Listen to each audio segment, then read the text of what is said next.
கர்த்தருடைய பரிசுத்த நாமத்திற்கு மகிமுண்டாகட்டும். ஆண்டவராகிய இயேசு கிறிஸ்துவின் நாமத்தினாலே அன்பு கர்த்தருடைய பிள்ளைகளாகிய தங்கள் அனைவருக்கும் ஸ்வீட் ஊழியத்தின் சார்பாக வாழ்த்துக்களையும் ஸ்தோத்திரங்களையும் தெரிவித்துக் கொள்கின்றேன். சங்கீதங்களின் புத்தகம் 3ஆம் சங்கீதம் 5வது வசனம். சங்கீதம் 3 வசனம் 5. நான் படுத்து நித்திரை செய்தேன், விழித்து கொண்டேன், கர்த்தர் என்னை தாங்குகிறார்.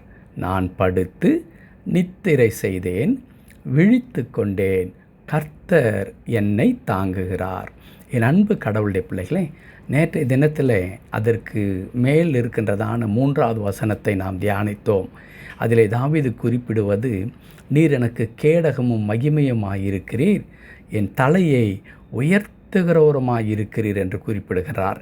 எதன் மத்தியில் அப்படிப்பட்ட வார்த்தை வருகிறது என்பதை அதற்கு மேல் இருக்கிற 2 வசனம், குறிப்பாக 1வது வசனத்தில் அவர் இந்த சங்கீதத்தை துவங்கும் போதே, கர்த்தாவே என் சத்துருக்கள் எவ்வளவாய் பெருகி இருக்கிறார்கள், எனக்கு விரோதமாக எழும்புகிறவர்கள் அநேகர் என்று சொல்லி சத்துருவினால் சூழப்பட்ட ஒரு நிலையில், பிரச்சனையினாலும் எதிர்ப்பினாலும் பிணையப்பட்டதான ஒரு நிலையில் தாவீது குறிப்பிடுவது, ஆண்டவரே அவர்களுக்கு முன்பாக என்னை உயர்த்துகிற கடவுளாய் நீர் இருக்கிறீர் என்று சொன்னதை நேற்றைய தினத்திலே நாம் தியானித்தோம்.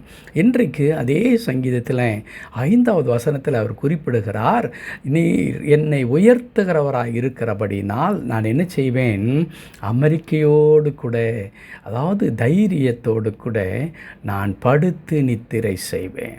நான் படுத்து எந்த விதமான கவலையற்றவனாக, எந்த விதமான பயமற்றவனாக, நான் அதை தான் 6வது வசனத்தில் திரும்ப அவர் சொல்லுகிறார், எனக்கு விரோதமாய் சுற்றிலும் படையெடுத்து வருகிற 10,000 பேருக்கும் நான் பயப்படேன். இன்றைக்கு பலருடைய வாழ்க்கையில் என்ன இருக்கிறது, அவருடைய தேவைகளுடைய பிரச்சனைகளை எல்லாம் நினைத்து பயந்து அவர்கள் கவலைப்பட்டு தங்களுடைய படுக்கையிலே நித்திரை இல்லாமல் தூங்க முடியாமல் புரண்டு நேரத்தை கழிக்கின்றதை நாம் பார்த்து கொண்டிருக்கிறோம். ஆனால் தாவீது சொல்லுகிறார், என்னை சுற்றிலும் என்னை பகைக்கிறவர்கள் இருக்கிறார்கள், 10,000 பேர் வந்தால் கூட நான் பயப்பட மாட்டேன். ஆகவே நான் படுத்து நித்திரை செய்வேன், விழித்து கொள்வேன். எந்த நம்பிக்கையோடு கூட நான் அப்படி செய்கின்றேன், கர்த்தர் என்னை தாங்குகிறார். கடவுளுடைய பரிசுத்த நாமத்திற்கு மகிமை உண்டாகட்டும். என்னை தாங்குகிற கடவுள், கையில் ஏந்தி கொள்ளுகிற கடவுளாக என்னுடைய ஆண்டவர் இருக்கிறார். நான் அவருடைய கரத்தில் நான் சுகமாக பத்திரமாக நான் இருக்கின்றேன். கர்த்தர் ஒவ்வொரு நாளும் தம்முடைய நேச கரத்தினாலே என்னை தாங்கி வழி நடத்தி கொண்டிருக்கிறார். என் போக்கையும் என் வரத்தையும் என் உட்காருதலையும் என் எழுந்திருதலையும் அறிந்திருக்கிற கடவுள் மாத்திரமல்ல, அவர் என்னை தம்முடைய கரத்தினாலே தாங்கி பிடித்து கொள்ளுகிற கடவுளாக இருக்கிறபடினாலே 10,000 பேர் எனக்கு விரோதமாக எழும்பினால் கூட, என்னை சுற்றி சூழ பாளையம் இறங்கினால் கூட நான் பயப்பட மாட்டேன்.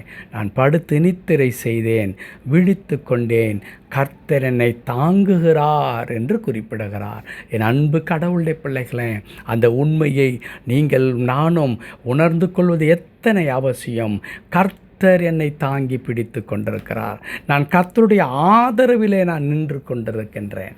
கர்த்தர் தான் என் ஆதாரமாக இருக்கின்றார். இந்த கடவுள் என்னை தாங்குகிற கடவுளாக இருக்கிறபடினாலே நான் எதை குறித்தும் அதிகமாக நான் பயப்பட வேண்டிய அவசியமில்லை, கலங்கி தவிக்க வேண்டிய அவசியமில்லை. காரணம் என்ன, நான் அப்படி பயப்படுவதினாலோ அப்படி கலங்கி தவிப்பதினாலோ என் எதிர்காலத்தை குறித்ததான காரியங்களை குறித்து நான் அதிகமாய் சிந்திப்பதினாலோ ஒரு மாற்றத்தையும் நான் கொண்டு வர முடியாது.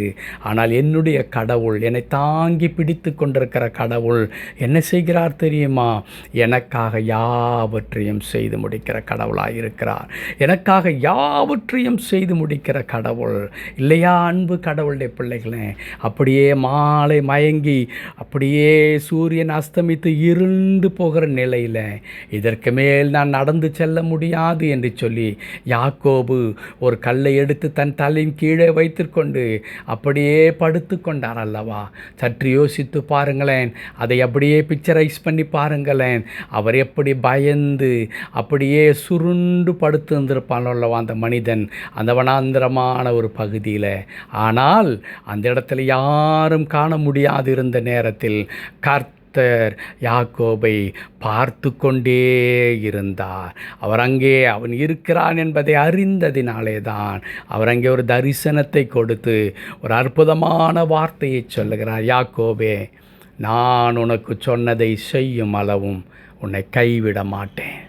ஆமாம், யாக்கோபிற்கு வாழ்க்கையில் எந்த பிடித்தமும் இல்லாமல், எந்த நிச்சயம் இல்லாமல், பிராணன் தப்பித்தால் போதும், என் அண்ணனிடத்திலிருந்து நான் தப்பித்து கொண்டால் போதும் என்று அவன் ஓடின ஒரு மனிதன். ஆனால் அவனை குறித்து கடவுள் ஒரு திட்டம் வைத்திருந்தாரே, அந்த திட்டத்துக்கு நேராக வழி நடத்தினாரே. குறுக்கே எவ்வளவு தடைகள், போராட்டங்கள், பிரச்சனைகள் எழும்பினால் கூட கடவுள் அவன் கூட இருந்து அவை எல்லாவற்றையும் அப்புறப்படுத்தி விட்டு அவன் வாழ்க்கையிலே செய்ய நினைத்ததை கர்த்தர் செய்து முடித்தாரே. என் அன்பு கடவுளுடைய பிள்ளைகளே, உங்கள் வாழ்க்கையிலும் கடவுள் அப்படி தான் கிரியை செய்து கொண்டிருக்கிறார்.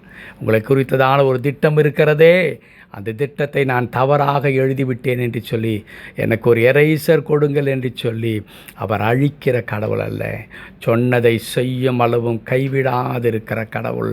ஆகையால் தான் கடவுள் உங்களை தாங்கி பிடித்து கொண்டிருக்கின்றார். நீங்கள் கர்த்தருடைய கரத்தில் பத்திரமாய் இருக்கிறீர்கள்.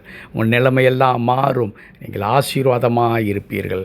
கர்த்தர் தாமே உங்களை தொடர்ந்து தாங்கி வழி நடத்தி தம்முடைய திருச்சித்தத்திற்கு நேராக எங்களை வழி நடத்துவாராக. ஆமேன், ஆமேன்.